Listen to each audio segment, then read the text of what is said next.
প্রিয় দর্শক, শুভেচ্ছা নেবেন। আশা করি ভালো আছেন। আজ বাংলাদেশের রাজনীতি নিয়ে কিছু গুরুত্বপূর্ণ কথা বলবো। বাংলাদেশের রাজনীতি খুব দ্রুত বদলাচ্ছে, এমনকি যারা রাজনৈতিক বিশ্লেষক হিসেবে কথা বলেন বা আমরা যারা বিভিন্ন সময় রাজনীতি নিয়ে কথা বলি, আমাদের প্রত্যাশার চাইতেও দ্রুততর গতিতে রাজনৈতিক পরিস্থিতি বদলাচ্ছে। এই পরিবর্তনের মূলত দুটি আঙ্গিক রয়েছে, একটি জাতীয়, একটি আন্তর্জাতিক। জাতীয় পর্যায়ে যদি কথা বলি, বাংলাদেশে বর্তমান ইউনূস সরকার সম্পূর্ণরূপে ব্যর্থ হয়েছে।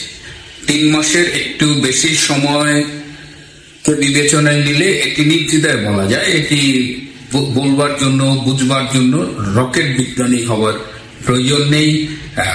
দেশে আইন শৃঙ্খলা পরিস্থিতি খুবই নাজুক, মানুষের প্রত্যাশা পূরণে এই সরকার ব্যর্থ। দ্রব্যমূল্যের অবস্থা আপনারা জানেন, এটি নিয়ন্ত্রণ করতে পারছে না এই সরকার, এবং সবকিছু মিলিয়ে দেশে একটা জঙ্গলি শাসন চলছে, দেশে একটা জঙ্গি শাসন চলছে, কোথাও কোনো সুখবর নেই, এরকম একটা অবস্থার ভেতরে। এবং আপনি অবস্থাটা কেমন আমি একটু বোঝাই, যে এখন এই যে ছাত্র সমন্বয়ের কাছে যে কি সার্জিস আলম, হাসনাত আব্দুল্লাহ, এরা কোথাও সেনা প্রহরা ছাড়া বেরোতে পারে না। দেশের যে প্রান্তে এরা যাক, এদের আর্মি গার্ড লাগে। কেন?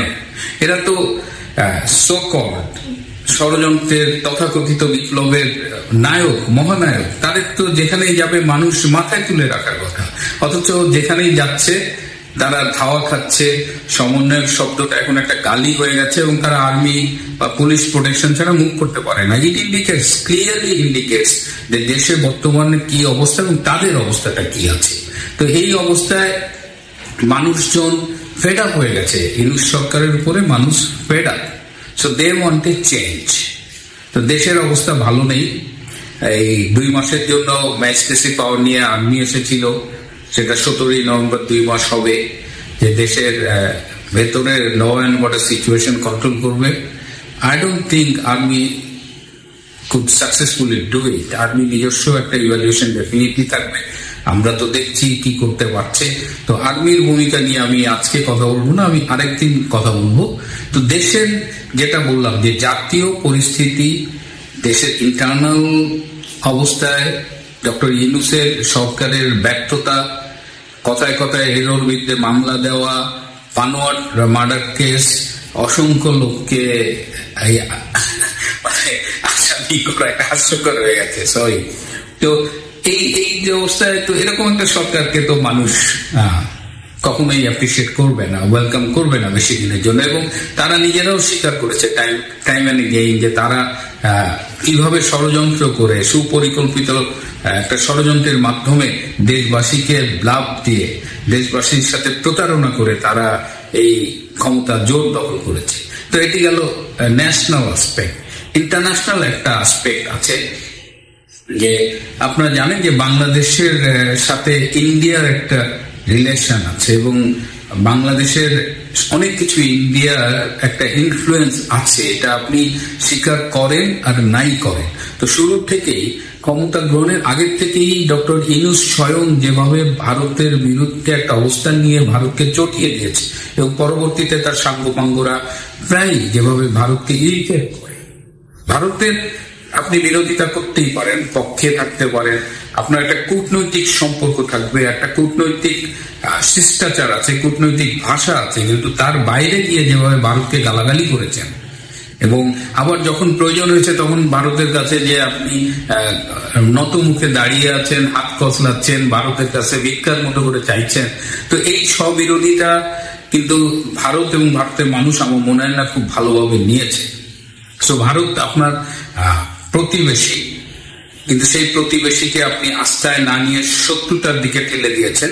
বাট ভারত অনেক বৃহৎ একটা গণতান্ত্রিক দেশ, তারা সকাল বিকাল they don't change their position. তো ভারতকে আপনি আস্থায় নেননি, সেটা আপনার রাজনীতি যদি হয় ইটস ওকে। আর একটা হলো যে আপনার যে ইন্টারন্যাশনাল সুপার পাওয়ার, যারা আপনাকে ব্যাকআপ দিয়ে 3-4 বছর ধরে আপনার পেছনে রিসোর্স ইনভেস্ট করে আপনাকে ক্ষমতায় বসিয়েছে, সেই সুপার পাওয়ারের দেশে গত 5ই নভেম্বরের যে নির্বাচনটা হয়েছে সেখানে কিন্তু আপনার সব হিসাব ওলটপালট করে দিয়েছে।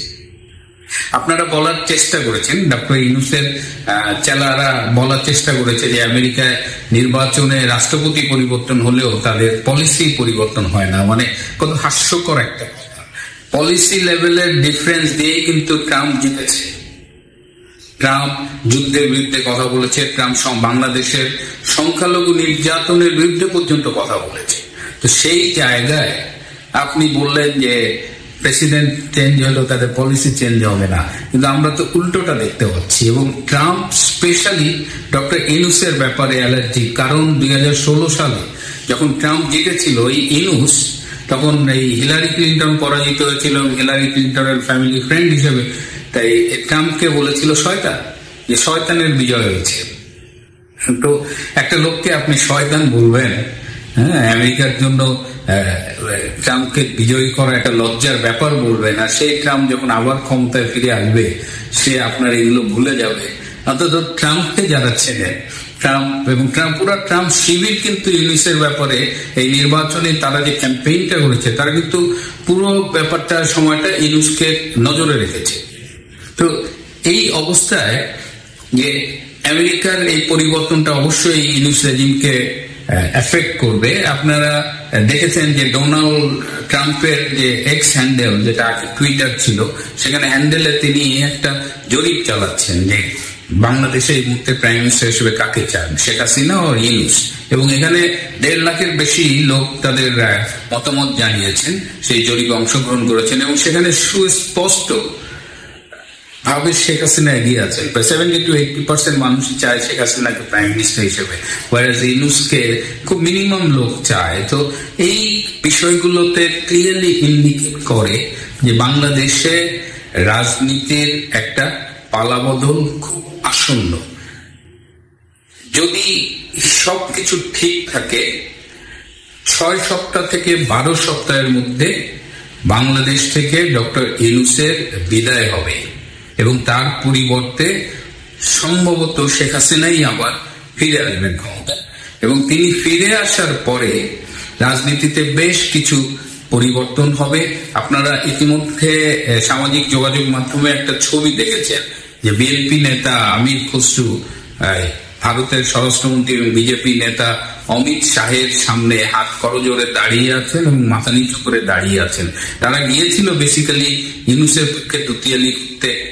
জামাতও শুনেছি গোপনে গোপনে ভারতের সাথে যোগাযোগ করার চেষ্টা করছে। তারা সবাই ডক্টর ইউনূসের একটা সেফ এক্সিটের জন্য চেষ্টা করছে, কিন্তু ইউনূস চলে যাচ্ছে এটা নিশ্চিত। সময়টাও বলে দিলাম, 1.5 মাস থেকে 3 মাসের মধ্যে। এখন সে কিভাবে যাবে, সে কতটা নিরাপদে যাবে?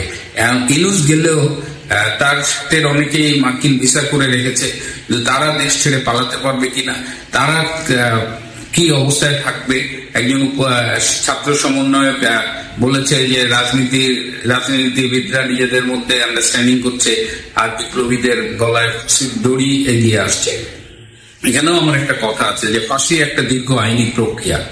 সো ফাঁসির জন্য অপেক্ষা করবে কিনা জনমানুষ, কারণ তারা বাই দিস টাইম যে ইনস্ট্যান্সেস গুলো সেট আপ করেছে, যে নিদর্শন গুলো তারা বাংলাদেশে দেখিয়েছে, এই যে যাকে ইচ্ছা পিটিয়ে মারা, ভাত খাইয়ে তারপরে পিটিয়ে মারা, যার ইচ্ছা ঘর পুড়িয়ে দেওয়া, এই সব কিছু কিন্তু মানুষ ভুলে যায়নি, এত দ্রুত ভুলে যায়নি। সুতরাং সবকিছু যে দ্রুততম সময়ে ফিরে আসবে না এটা কিন্তু আমরা বলতে পারছি না। সুতরাং সমন্বয়করা পালাতে পারবে কি না, পালাতে না পারলে কি হবে সেটা নিয়েও কিন্তু উদ্বিগ্ন হবার একটা ব্যাপার আছে। সুতরাং বাংলাদেশের বাংলাদেশের ক্ষমতার পালাবদলটা নিশ্চিত হয়ে গেছে, টাইমটাও মোটামুটি সেট আপ হয়ে গেছে।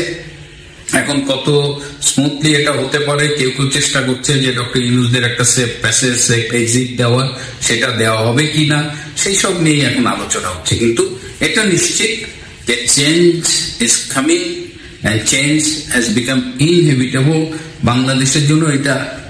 এটা নিশ্চিত হয়ে গেছে যে এটা মাস্ট।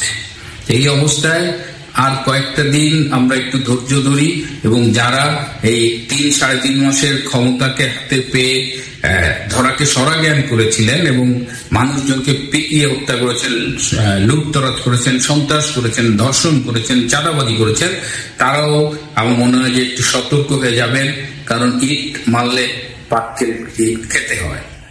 প্রিয় দর্শক, একটা খুব ক্রিটিক্যাল সিচুয়েশনে আমরা দাঁড়িয়ে আছি। এই অবস্থায় বাংলাদেশের ক্ষমতা বদল নিয়ে আপনাদের আজকে কথা বললাম।